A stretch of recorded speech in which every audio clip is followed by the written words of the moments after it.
you all Cool. guys. Hey, it's Raj from EQ Music, and we're here with the emerging artist Mabel. How are you? I'm good. How are Good. Martin Garrix is playing in the background. He is. Bieber's about to go on any second. Gassed, yeah. How has your British Summertime Festival been today for you? Very, very good. I mean, I only just got off stage, so I was like kind of prepping up till then, and then I feel like, you know, I'm going to get really involved when Bieber goes on stage. I'm a believer, so... I think it's going to be crazy in about 20 minutes or so, yeah. Yeah, right? Yeah. So, Know Me Better.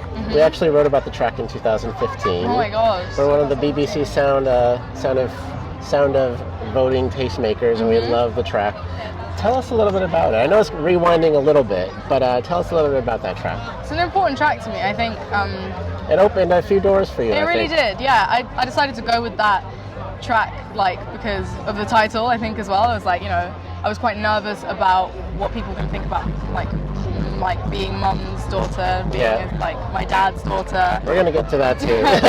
Thinking that, you know, that I work for them, or, you know, blah blah blah. I know that I do it as well. Like, you find out that somebody's daughter is like an actor and like an actress, like, do you know what I mean? And then, so I was quite nervous about what people were going to think, and decided to just like put something out there that was so like exposing in a way. It's a very personal song. Yeah. Just kind of go all the way, and yeah, it was crazy. Like, what happened? It was like #1 on Hype Machine, and like got a lot of plays on SoundCloud, and I signed my record deal off the back of that.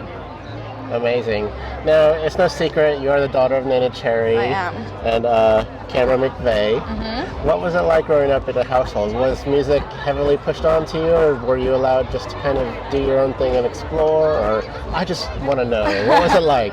I think that, like, when you're a kid, you don't really like reflect on what's happening in your house that much when you're young. Like, I was just like, this is normal. Like, everybody sleeps on tour buses and like hangs out in studios, and but now I'm like, wow, I was so lucky to sort of grow up in such a creative environment, and also just like amongst so many creative people that really like taught me how to express myself from a super young age.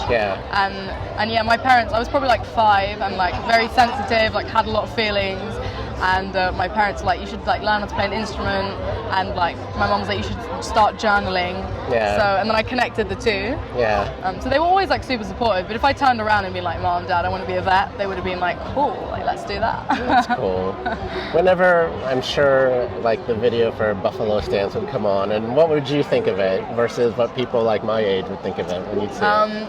I think like when I was a kid, I was always like, oh my God, like that's my mom. Like when I realized that it was a little bit unusual, and then I became a teenager, and I was like, oh my God, this is so embarrassing. Right. But the older I get, the prouder I get as well, and I'm more like, wow, like the things that my parents have accomplished are actually incredible.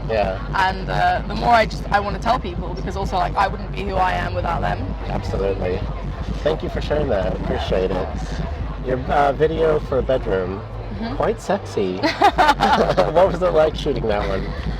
It was really, really good shooting it. You know, it was like the songs. It's one of the more sexiest videos I've seen in a while. Like, you really pushed the envelope there a little bit. With the Chris Brown Take You Down move that we put in there, No, I think the song is like one of the more vulnerable tracks on the EP, because the whole EP is sort of about power play, like being in the driving seat, and then all of a sudden you're not in the driving seat, and you're like, how did this happen? And it's one of the ones where I'm sort of like frustrated and definitely not driving the car.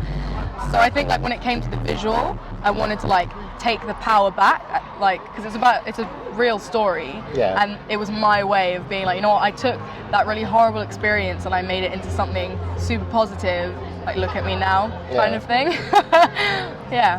Fantastic. Now you're recording your debut album. Where are you at in the process, and how far has it come along? I've written a lot of music now. Like, I spent like 2 years writing a lot, so like I have enough for like a few little projects, but I think, you know, it's important, like albums are super important to me. I want it to like really tell a story and to have little interludes, and like I want people to like feel the way about it that like my favorite albums have made me feel, and I think it takes time to like gain those fans as well, and it's really hard these days as well because there's so many options. So I think I just like, before I release the album, like I'd like to put like another little project out and like tour some more. Fantastic. Mabel, thank you so much for chatting with us today. It's an absolute pleasure. And where can people find you on socials? I'm Mabel McVeigh, MabelMcVey, on Instagram and Twitter and Facebook. And Yeah, I'm on iTunes, I'm on Spotify, I'm on Apple Music. On all streaming platforms. There we go, on all streaming platforms. Fantastic. That's Thank it. you so much. Thank you. Thank you.